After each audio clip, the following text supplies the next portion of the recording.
Humanity's last stand begins. Captain Marcus Chon stood at the observation deck of mining station Omega-7, watching the ice miners work in the asteroid field below. The silence of space surrounded him, but his mind was far from peaceful. The emergency transmission had arrived 3 hours ago, and he still could not believe what he had read. Directive 88 Alpha had changed everything.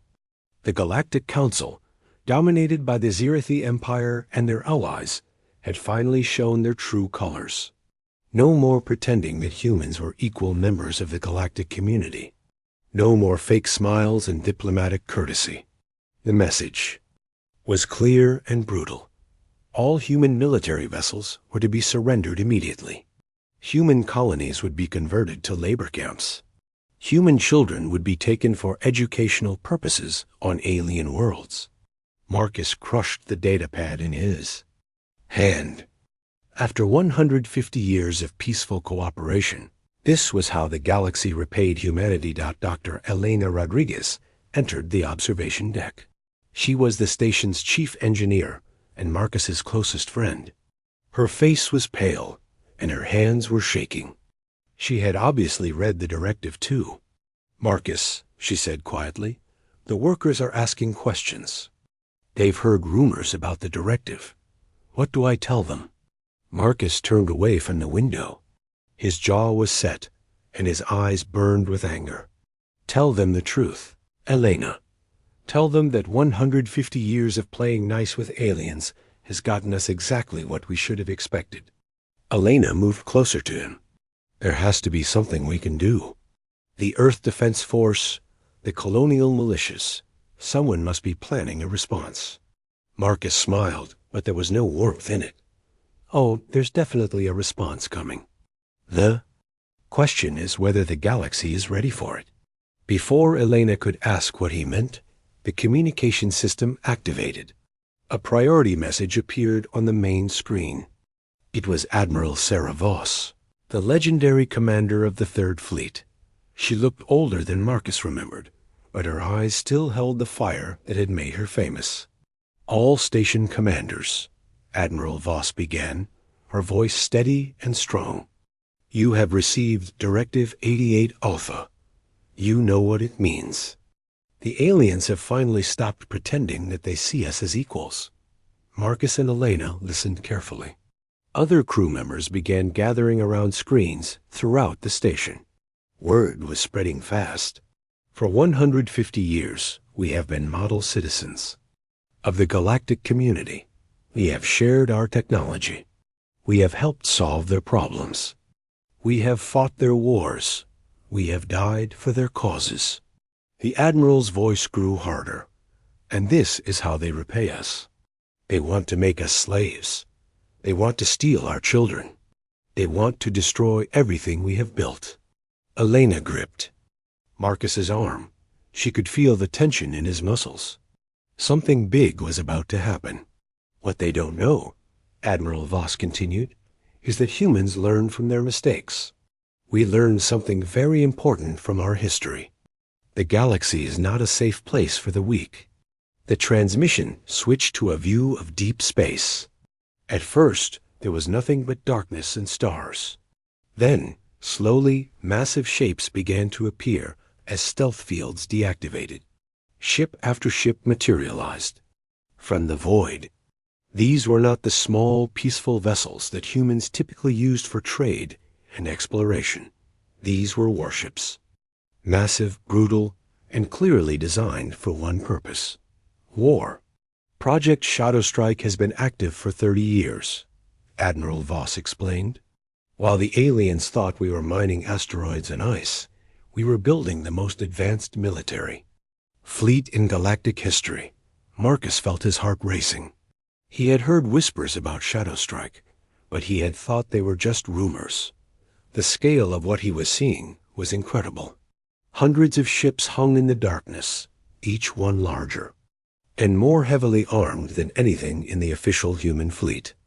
The Terran Defiance fleet consists of 150 capital ships, 300 cruisers, 500 destroyers, and 1,000 fighter squadrons. Every ship is equipped with weapons that violate every treaty the Galactic Council has ever written. Elena whispered, "My God." Marcus, how did they keep this secret? Marcus was remembering things now. The unusual supply requests from Earth, the mining operations that seemed to extract far more material than they reported, the engineers who disappeared for months at a time on special assignments. We didn't just build ships, Admiral Voss continued. We built them better. Human engineering, human creativity, human determination. The aliens are about to learn what those words really mean. The transmission switched back to the Admiral's face. She looked directly into the camera, and Marcus felt like she was speaking to him personally. All fleet personnel, this is Admiral Voss. Operation Breakout is now active.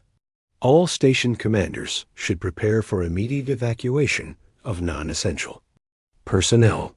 The Galaxy wanted to see what happens when humans stop playing nice. The transmission ended. Marcus and Elena stood in silence for a moment. Then Elena spoke. How long do you think we have? Marcus thought about the alien fleets stationed throughout human space. He thought about the Zirathi Empire's proud military tradition.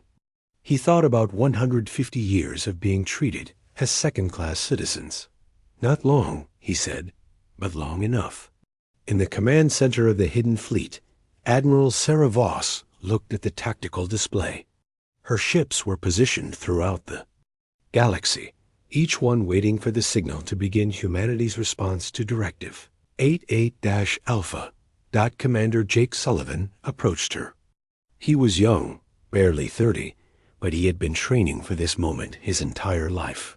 His fighter squadron was ready for action. Admiral, he said, all squadrons report ready. The pilots are asking for targets. Sarah smiled. Tell them to be patient. The aliens still think we're harmless miners and traders. Let them keep thinking that for a few more hours. On the Zirathi home world, High Counselor Zephyx received reports from across human space. The humans were moving supplies and personnel, but nothing seemed threatening. Their small defense fleet was still in dock, apparently preparing to surrender according to the directive. Pathetic, Zephyx clicked to his advisors. These humans have no spine. They will submit just like every other species we have conquered. General Kraft, the Zirathi military commander, was not so sure. High Counselor, our spies report unusual activity in the outer asteroid belts. Large ships moving in the darkness. Zephyx waved a dismissive claw. Cargo vessels, nothing more. The humans are probably evacuating their more valuable resources. It shows they know their place.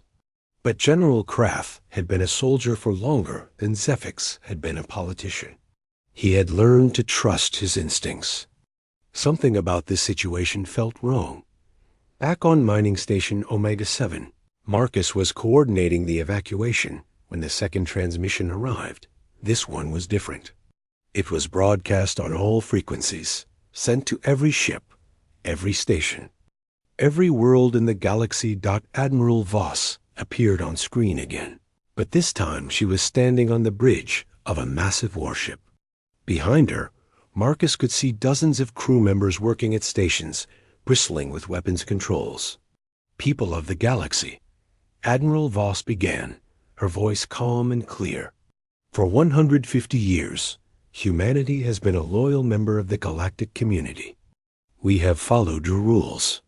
We have accepted your restrictions. We have endured your condescension. Marcus felt a chill run down his spine. This was it. This was the moment everything changed. Today, that ends. We are not requesting equality. We are taking it.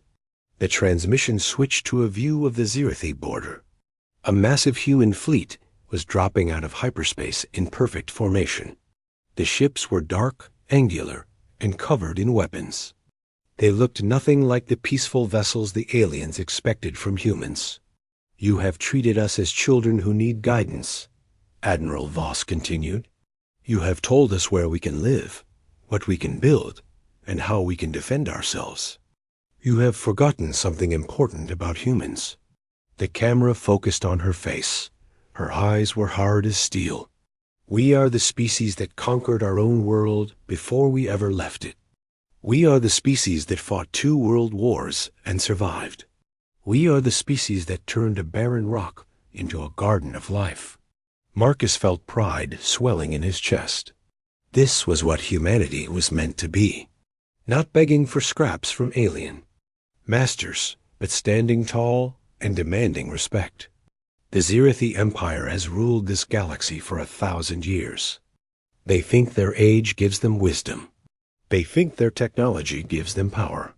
They are about to learn that evolution doesn't stop just because you're comfortable. The transmission ended with a simple message appearing on every screen in the galaxy. Humanity has entered the chat. When humans stopped playing nice, the first demonstration of human military power came at dawn on the Zirathi border world of Kelthera. The planet's defense fleet consisted of 20 elegant warships, each one a masterpiece of alien engineering. They had protected the sector for 3 centuries without ever firing a shot in anger. Commander Jake Sullivan led the first wave of human fighters.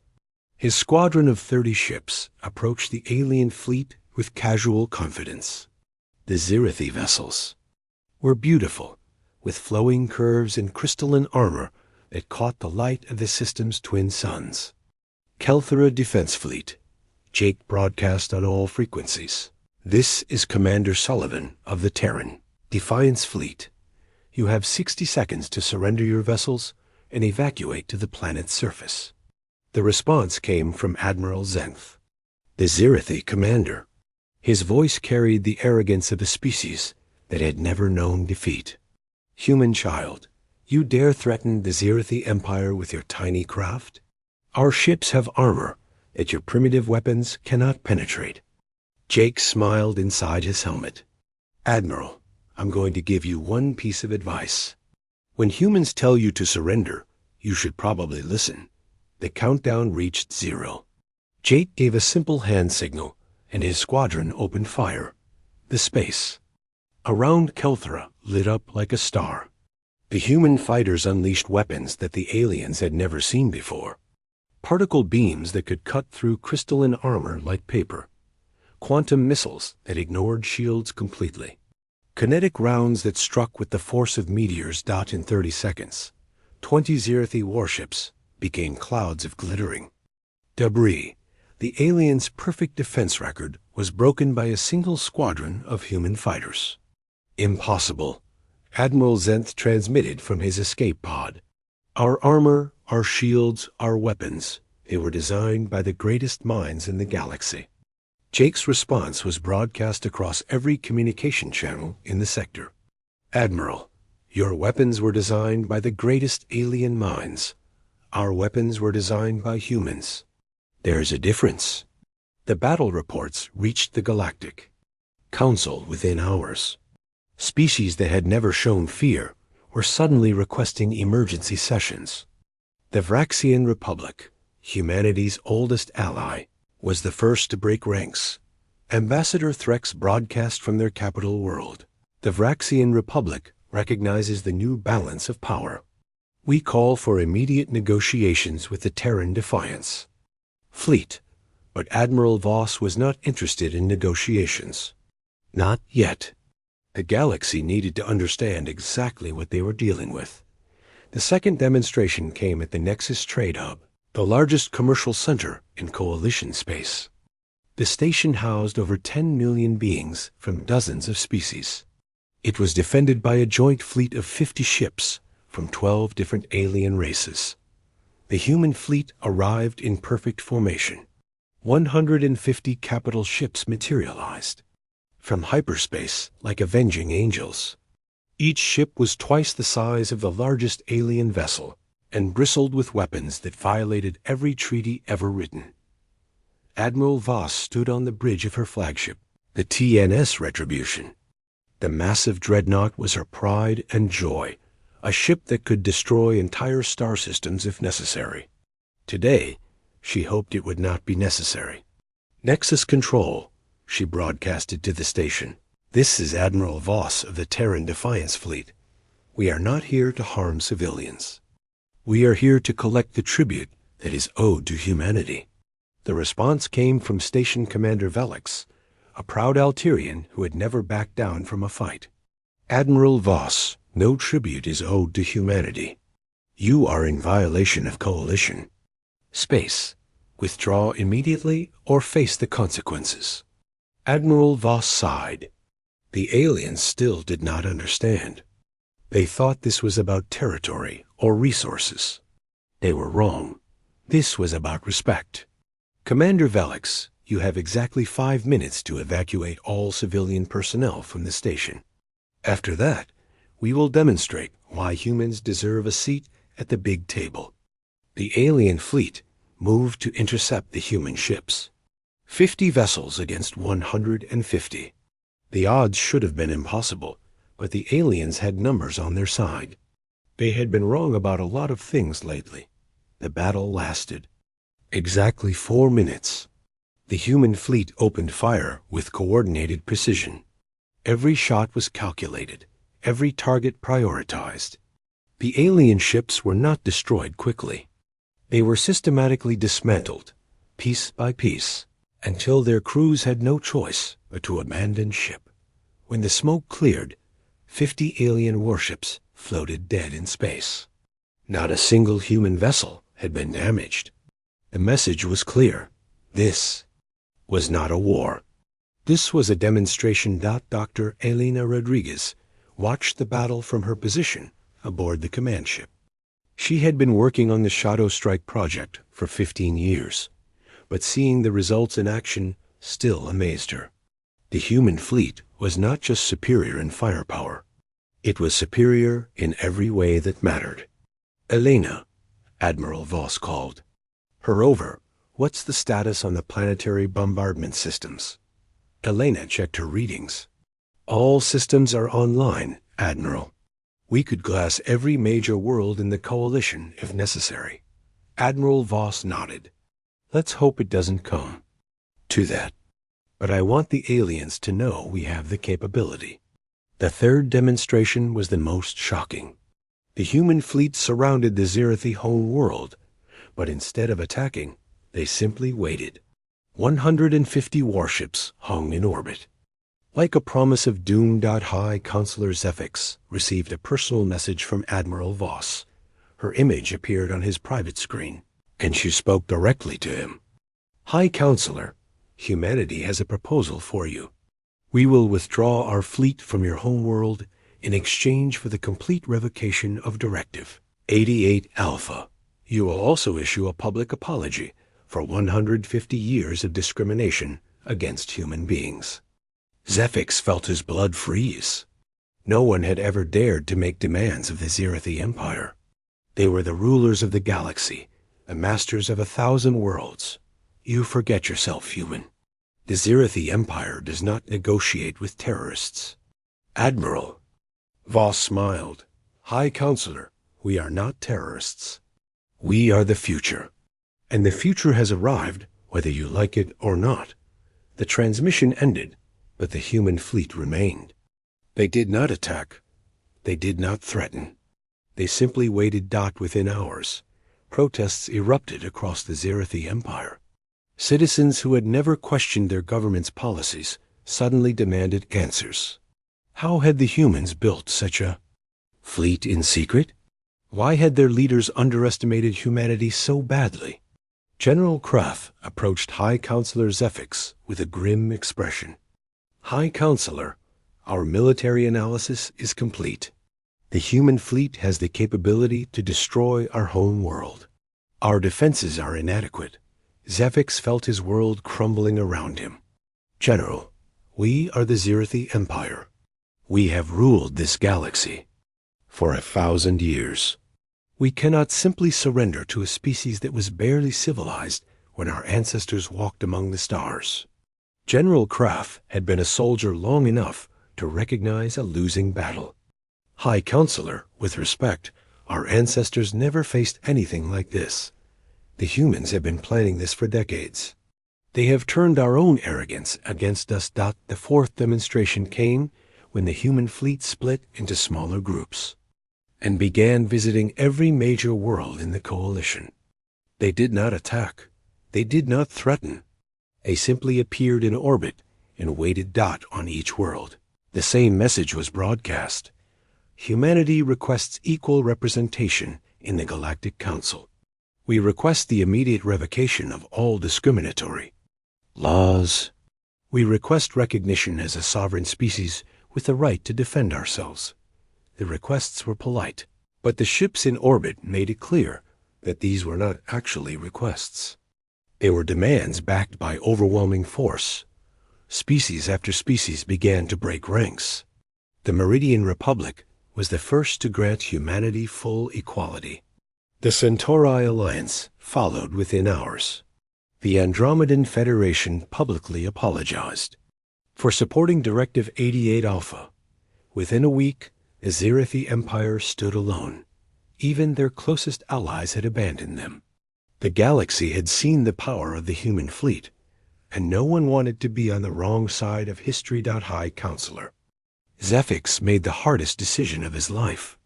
He appeared on galactic news networks and spoke the words that ended an era. The Zirithi Empire formally revokes Directive 88 Alpha. We recognize humanity as an equal member of the galactic community. We apologize for any misunderstanding regarding human capabilities. Admiral Voss received the surrender aboard her flagship. She felt no triumph, only sadness that it had come to this. Humanity had never wanted to be conquerors. They had simply wanted to be left alone to build their own future. All fleet commanders, she broadcast. This is Admiral Voss. Operation Breakout is complete. The Terran Defiance fleet has achieved its objectives. Begin withdrawal to defensive positions. The human ships began disappearing into hyperspace, but everyone knew they would return if necessary. The galaxy had learned an important lesson about humanity. They were not the helpless children that the aliens had assumed. They were survivors, fighters, and builders. Most importantly, they were the species that had just changed the balance of power in the galaxy forever. The age of alien dominance was over. The age of human equality had begun. Commander Jake Sullivan sat in his fighter, watching the stars through his canopy. The battle was over, but he knew this was just the beginning. The galaxy would never be the same. Control, he radioed to Asterisk.